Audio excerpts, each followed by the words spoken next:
अब मैं हमारे यशस्वी और दूरदर्शी प्रधानमंत्री श्री नरेंद्र मोदी जी से विनम्र निवेदन करती हूं कि कृपया आप अपने आशीर्वचनों से हमारा मार्गदर्शन करें।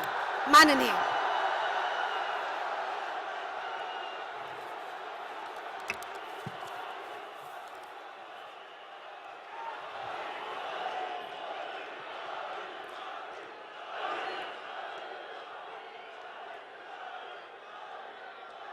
भगवान श्रीनाथ जी की जय। राजस्थान के गवर्नर श्री कलराज मिश्रा जी,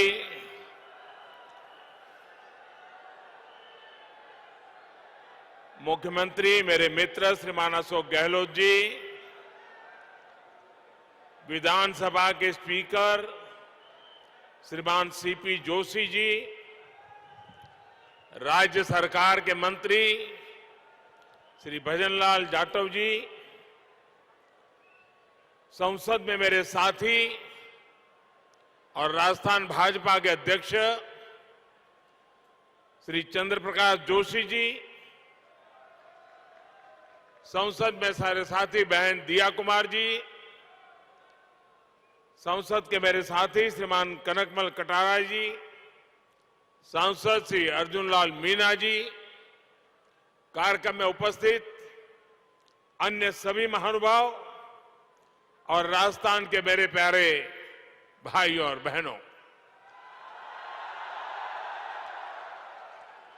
भगवान श्रीनाथ जी और मेवाड़ की इस वीर धरा पर मुझे फिर एक बार आपके बीच आने का अवसर मिला है। यहां आने से पहले मुझे भगवान श्रीनाथ जी के दर्शन का सौभाग्य मिला। मैंने श्रीनाथ जी से आजादी के इस अमृत काल में विकसित भारत के संकल्पों की सिद्धि के लिए आशीर्वाद मांगा है।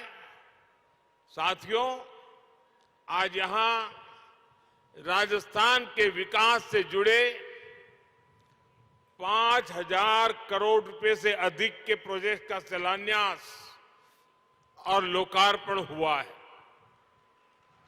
ये प्रोजेक्ट्स राजस्थान की कनेक्टिविटी को नई ऊंचाई पर ले जाएंगे। उदयपुर और शामळाजी के बीच नेशनल हाईवे 8 के 6 लेन होने से उदयपुर, डूंगरपुर और बांसवाड़ा क्षेत्रों को बहुत फायदा होगा। इससे शामळाजी और काया के बीच की दूरी कम हो जाएगी। बिलाड़ा और जोधपुर सेक्शन के निर्माण से जोधपुर और बॉर्डर एरिया तक पहुंच बहुत ही सुलभ होगी। इसका एक बड़ा फायदा यह भी होगा कि जयपुर से जोधपुर की दूरी भी 3 घंटे कम हो जाएगी। चार भुजा और निचली ओड़न के प्रोजेक्ट से world heritage site Kumbhalgarh, Haldighati और श्रीनाथ जी के दर्शन करना बहुत ही आसान हो जाएगा। श्री नाथद्वारा से देवगढ़ मदारिया की रेलवे लाइन मेवाड़ से मारवाड़ को जोड़ेगी। इससे मार्बल, ग्रेनाइट और माइनिंग इंडस्ट्री को और व्यापारियों को बहुत मदद मिलेगी। मैं सभी राजस्थान वासियों को इन विकास कार्यों के लिए बहुत बहुत बधाई देता हूं। भाइयों और बहनों, भारत सरकार राज्य के विकास से देश के विकास के मंत्र पर विश्वास करती है। राजस्थान देश के सबसे बड़े राज्यों में से एक है। राजस्थान भारत के शौर्य, भारत की धरोहर भारत की संस्कृति का वाहक है। राजस्थान जितना विकसित होगा उतना ही भारत के विकास को भी गति मिलेगी। और इसलिए हमारी सरकार राजस्थान में आधुनिक इंफ्रास्ट्रक्चर पर सबसे अधिक बल दे रही है। और जब मैं आधुनिक इंफ्रास्ट्रक्चर की बात करता हूं तो इसका मतलब सिर्फ रेल और रोड ही नहीं होता। आधुनिक इंफ्रास्ट्रक्चर शहरों और गांवों में कनेक्टिविटी बढ़ाता है, दूरी कम करता है। आधुनिक इंफ्रास्ट्रक्चर समाज में सुविधाएं बढ़ाता है, समाज को जोड़ता है। आधुनिक इंफ्रास्ट्रक्चर डिजिटल सुविधाओं को बढ़ाता है, लोगों का जीवन आसान बनाता है।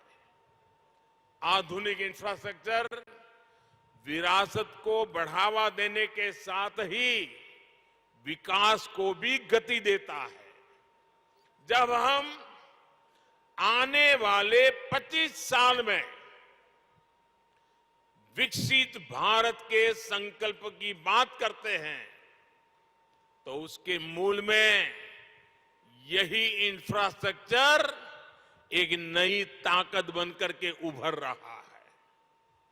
आज देश में हर तरह के इंफ्रास्ट्रक्चर पर अभूतपूर्व निवेश हो रहा है, अभूतपूर्व गति से काम चल रहा है।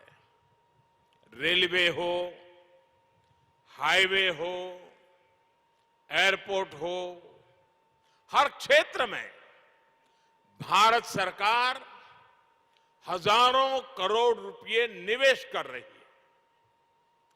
इस साल के बजट में भी भारत सरकार ने इंफ्रास्ट्रक्चर पर 10 लाख करोड़ रुपए खर्च करना तय किया है। साथियों, जब इंफ्रास्ट्रक्चर पर इतना निवेश होता है तो इसका सीधा प्रभाव उस क्षेत्र के विकास पर होता है, उस क्षेत्र में रोजगार के अवसरों पर होता है।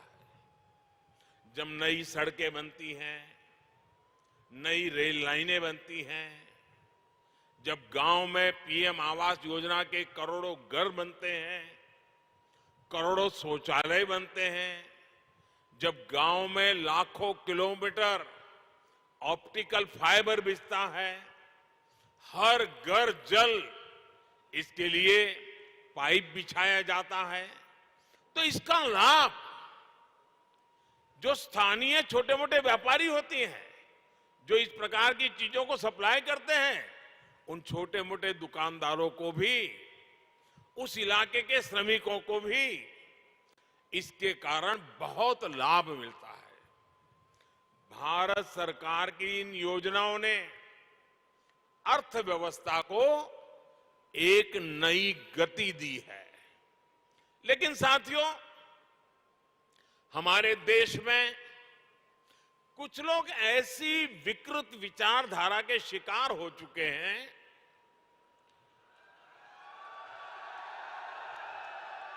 इतनी नकारात्मकता से भरे हुए हैं, देश में कुछ भी अच्छा होता हुआ वो देखना ही नहीं चाहते और उन्हें सिर्फ विवाद खड़ा करना ही अच्छा लगता है। अब आपने कुछ सुना होगा, जैसे कुछ लोग उपदेश देते हैं कि आटा पहले कि डाटा पहले, सड़क पहले कि सैटेलाइट पहले।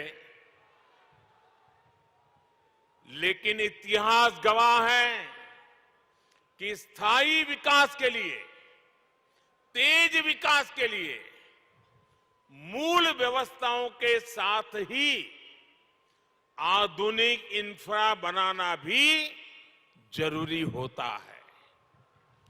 जो लोग कदम कदम पर हर चीज वोट के तराजू से तोलते हैं, वो कभी देश के भविष्य को ध्यान में रखकर योजना नहीं बना पाते। हम कई बार देखते हैं गांव में पानी की टंकी बनी, लेकिन वो 4-5 साल में ही छोटी पड़ जाती है। कितनी सड़कें या फ्लाईओवर ऐसे होते हैं जो 4-5 साल में अपर्याप्त लगने लगते हैं। हमारे देश में इसी सोच की वजह से इंफ्रास्ट्रक्चर के निर्माण को प्राथमिकता नहीं दी गई। इसका बहुत नुकसान देश ने उठाया है। अगर पहले ही मान लीजिए पर्याप्त संख्या में मेडिकल कॉलेज बन गए होते तो पहले देश में डॉक्टरों की इतनी कमी नहीं होती। अगर पहले ही रेलवे लाइनों का बिजलीकरण हो गया होता तो आज हजारों करोड़ रुपए खर्च करके ये काम करने की जरूरत नहीं रहती। अगर पहले ही हर घर तक नल से जल आने लगता तो आज 3.5 लाख करोड़ रुपए लगाकर जल जीवन मिशन नहीं शुरू करना पड़ता। नकारात्मकता से भरे हुए लोगों में ना दूरदृष्टि होती है और ना ही वो राजनीतिक स्वार्थ से ऊपर उठकर कुछ सोच पाते हैं। आप सोचिए, अगर नाथद्वारा की जीवन रेखा कहे जाने वाले नंद समंद बांध या टाटोल बांध नहीं बने होते तो क्या होता। और हम तो राजस्थान और गुजरात के लोगों के जुबान पे लाखा बंजारा का नाम बार बार आता है। हम लाखा बंजारा की चर्चा करते हैं। पानी के लिए लाखा बंजारा ने अपना जीवन खपा दिया था। हालत यह है कि अगर पानी के लिए इतना काम करने वाले और जिनकी चारों पर वावड़ी किसने बनाई तो बोले लाखा बंजारा, वहां तालाब किसने बनाया तो बोले लाखा बंजारा। ये गुजरात में भी बोला जाता है, राजस्थान में बोला जाता है। मतलब हर एक को लगता है भाई पानी की समस्या का समाधान कोई करता था तो लाखा बंजारा करता था। लेकिन आज हालत यही है कि यही लाखा बंजारा चुनाव में खड़ा हो जाए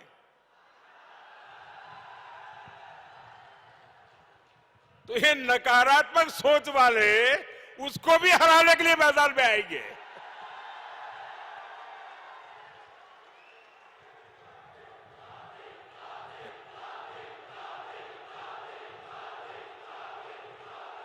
उसके लिए भी पॉलिटिकल पार्टियों का जमघट इकट्ठा करेंगे। साथियों, दूरदृष्टि के साथ इंफ्रास्ट्रक्चर नहीं बनाने का नुकसान राजस्थान ने भी बहुत उठाया है। इस मरुभूमि में कनेक्टिविटी के अभाव में आना जाना कितना मुश्किल होता था ये आप भली भांति जानते हैं। और ये मुश्किल सिर्फ आने जाने तक सीमित नहीं थी, बल्कि इससे खेती, किसानी, व्यापार, कारोबार सब कुछ मुश्किल था। आप देखिए, प्रधानमंत्री ग्रामीण सड़क योजना साल 2000 में अटल जी की सरकार ने शुरू की थी। इसके बाद 2014 तक लगभग 3,80,000 किलोमीटर ग्रामीण सड़कें बनाई गई। बावजूद उसके देश के लाखों गांव ऐसे थे जहां सड़क संपर्क से कटे हुए थे। 2014 में हमने संकल्प लिया कि हर गांव तक पक्की सड़कें पहुंचाकर रहेंगे। पिछले 9 वर्ष में ही हमने लगभग 3.5 लाख किलोमीटर 9 वर्ष में 3.5 लाख किलोमीटर नई सड़कें गांवों में बनाई। इनमें से 70,000 किलोमीटर से अधिक सड़कें यहां अपने इस राजस्थान के गांवों में बनी है। अब देश के ज्यादातर गांव पक्की सड़कों से जड़ चुके हैं। आप कल्पना करिए, अगर यही काम पहले हो गया होता तो गांव कस्बों में रहने वाले हमारे भाइयों बहनों को कितनी आसानी हो गई होती।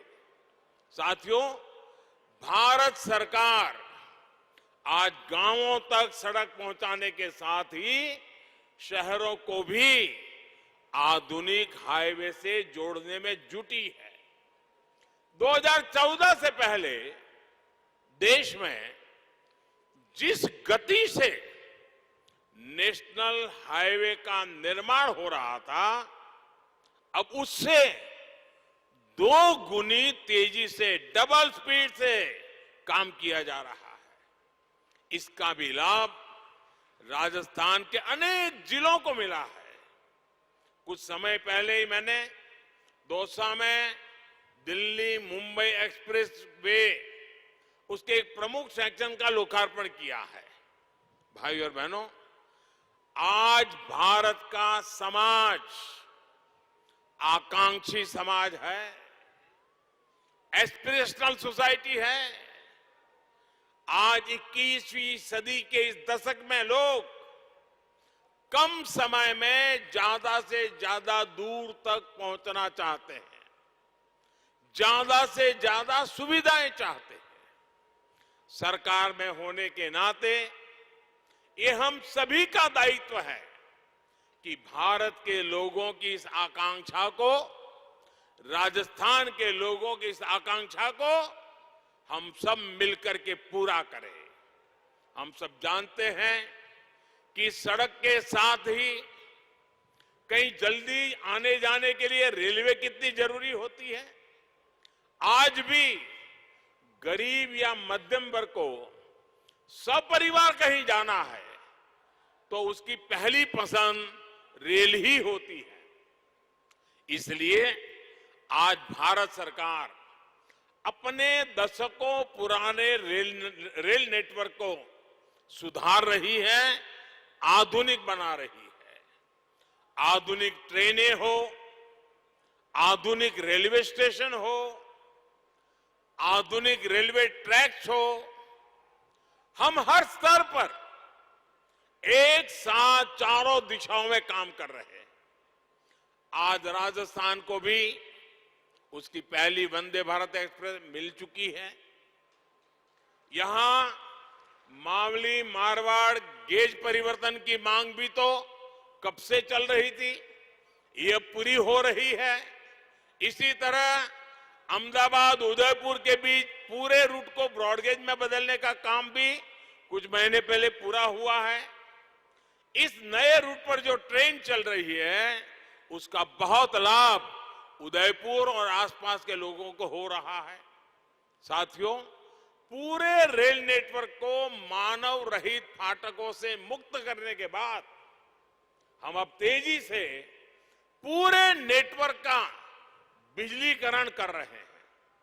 हम उदयपुर रेलवे स्टेशन की तरह ही देश के सैकड़ों रेलवे स्टेशनों को आधुनिक बना रहे हैं, उनकी कैपेसिटी बढ़ा रहे हैं और इन सबके साथ ही हम मालगाड़ियों के लिए special track, dedicated freight corridor बना रहे हैं। साथियों, पिछले 9 वर्षों में राजस्थान का रेल बजट भी 2014 की तुलना में 14 गुना बढ़ा है। बीते 9 वर्षों में राजस्थान के लगभग 75% रेल नेटवर्क का बिजलीकरण किया जा चुका है। यहां गेज परिवर्तन और दोहरीकरण का बहुत बड़ा लाभ डूंगरपुर, उदयपुर, चित्तौड़, पाली, सिरोही और राजसमंद जैसे जिलों को मिला है। वो दिन दूर नहीं जब राजस्थान भी रेल लाइनों के 100% बिजलीकरण वाले राज्यों में शामिल हो जाएगा। भाई और बहनों, राजस्थान की बेहतर होती कनेक्टिविटी से यहां के टूरिज्म को, हमारे तीर्थ स्थलों को बहुत लाभ हो रहा है। मेवाड़ का एक क्षेत्र तो हल्दी घाटी की भूमि है। राष्ट्र रक्षा के लिए राणा प्रताप के शौर्य, बामा शाह के समर्पण और वीर पन्ना धाय के त्याग की गाथाएं इस मिट्टी के कण कण में रची बसी है। कल ही देश ने महाराणा प्रताप जी की जयंती पर उन्हें पुण्य भाव से स्मरण किया। अपनी विरासत की इस पूंजी को हमें अधिक से अधिक देश दुनिया तक ले जाना आवश्यक है। इसलिए आज भारत सरकार अपनी धरोहरों के विकास के लिए अलग अलग सर्किट पर काम कर रही है। कृष्णा सर्किट के माध्यम से भगवान श्री कृष्ण से जुड़े तीर्थों को, उनसे जुड़े आस्था स्थलों को जोड़ा जा रहा है। यहां राजस्थान में भी गोविंद देव जी, खाटू श्याम जी और श्रीनाथ जी के दर्शनों को आसान बनाने के लिए कृष्ण सर्किट का विकास किया जा रहा है। भाई और बहनों, भारत सरकार सेवा भाव को ही भक्ति भाव मानकर दिन रात काम कर रही है। जनता जनार्दन का जीवन आसान बनाना हमारी सरकार के सुशासन की प्राथमिकता है। हर नागरिक के जीवन में सुख, सुविधा और सुरक्षा को कैसे विस्तार हो, इसके लिए निरंतर काम चल रहा है। श्रीनाथ जी का आशीर्वाद हम सभी पर बना रहे, इसी कामना के साथ आप सभी को विकास कार्यों की फिर से एक बार बहुत बहुत बधाई देता हूं। बहुत बहुत धन्यवाद। भारत माता की, भारत माता की, भारत माता की।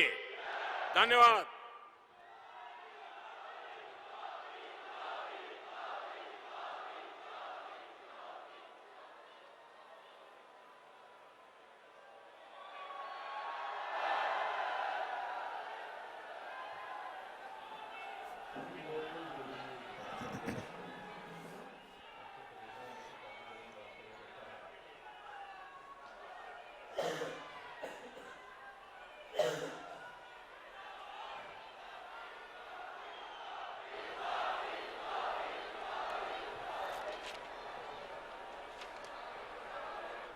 तो अब ये आप